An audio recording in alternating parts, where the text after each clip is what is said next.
There's no date at the beginning of the movie, and there's very little concession to explaining in the movie, full stop, you know. And I think that had come out of the idea that you were going to be transported somewhere in context, you know. The main character isn't a modern person in the past who looks at everything and explains everything and has loads of exposition, which they do in a lot of movies. And I think that one of the examples we were looking at is something like Minority Report, which is the other way around in the future, where Tom Cruise's character is always surprised about all the technology he comes across. But these are things that would just be like light switches to him. They wouldn't, you know. But he has to be inquisitive about these things because he's the audience, and the audience doesn't understand it, so you see through his eyes, and then everything has to be explained. And we thought, well, no, this makes something where nothing is explained, because they'd know. Why would they talk about it? They'd know what this stuff is. You're just dropped in, you're parachuted into the time, and some things you don't understand, as you wouldn't if you went abroad, you know, and you didn't know anything about the culture. You just stand there going, why are they doing that? What is this festival about? You know, what are these words that they're using that we've never heard of?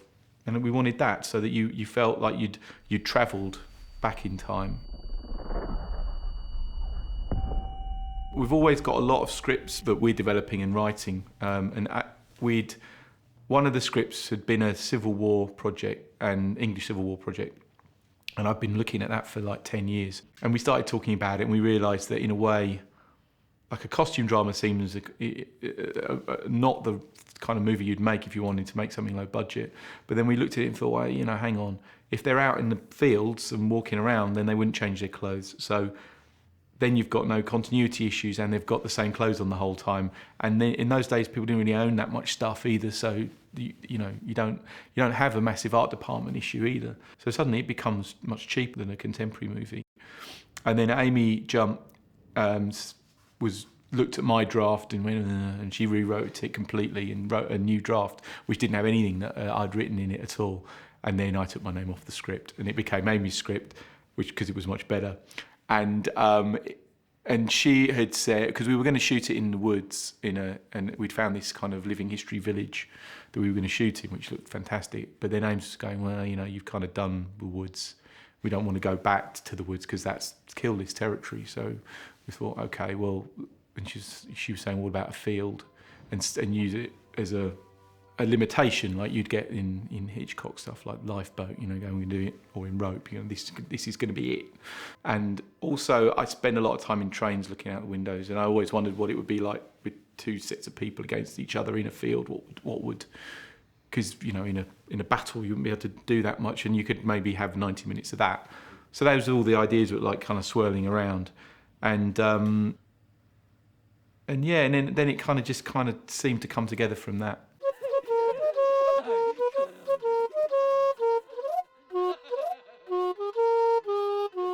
We'd read around the period, and one of the things that we found that was really interesting was this idea of folklore and magic men, and, you know, and how magic was becoming science, and how the magic was being ironed out of religion, and that's what that whole period is kind of involved in. And then we found this stuff about mushroom circles and needing a rope to pull people out of a mushroom circle, and 4 men can pull a man out, and if you're inside the circle, then it's a magical realm where time is different. So that was our into it. But then there's other stories that, you know, there's other narratives that sit within it, you know, where there's the basic get out of going, oh, he's just on drugs, which I don't sign up for, but, you know, it's there.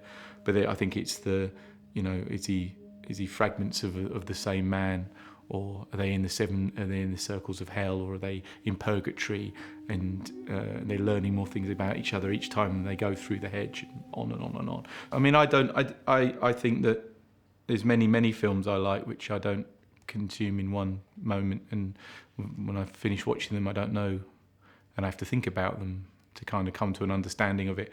I don't think it's a massively complex film, to be honest, so I think it can be kind of unpacked quite easily over time, but I don't think it's something that you might, you know, if you're going to go onto Twitter 30 seconds after watching the movie, I wouldn't expect to be too intelligible.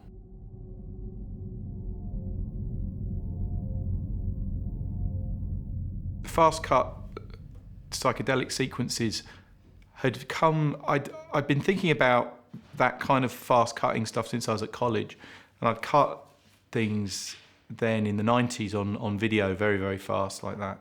Playing two tapes in on a three tape machine and kind of playing two tapes in of the same thing and using mixing discs to cut very fast between them.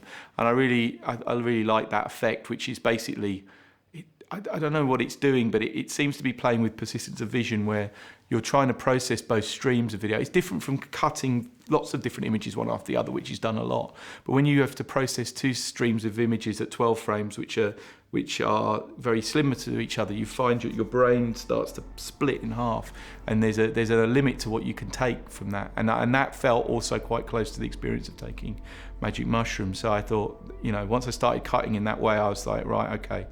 This is working, but specific symbolism in it. Well, what it is a kind of regurgitation of the film and of his memory, and it's just all being churned up, and new kind of realities are being built in his head or rewired in his head of what is actually going on.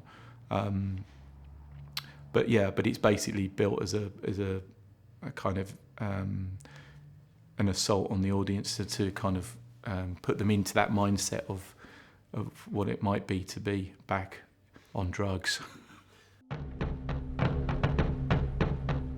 We never felt like for a minute we didn't have enough money when we were making it, and because the film is designed to be shot for that amount of money, and because if you're shooting in a way that you know exactly how it's going to be cut, you can shoot that quick. It's only when you have to do loads of coverage because people are going to want to see all those shots later on in the edit that things slow down to when everyone has to have a close up and a mid, because some executive might want to see that reaction shot somewhere down the line. That's when things get slow. But when you're going, well, this is one shot, it's done, we're moving on, I'm happy, and you can be confident and say that, then you can do. This kind of thing isn't unreasonable. I don't see it as a restriction. In fact, it's a freedom more than anything. What do you see, friend? Nothing. Perhaps. Only shadows. The Field in England is the film I wanted to make. There's no element we were unhappy with when it came out the other end. So.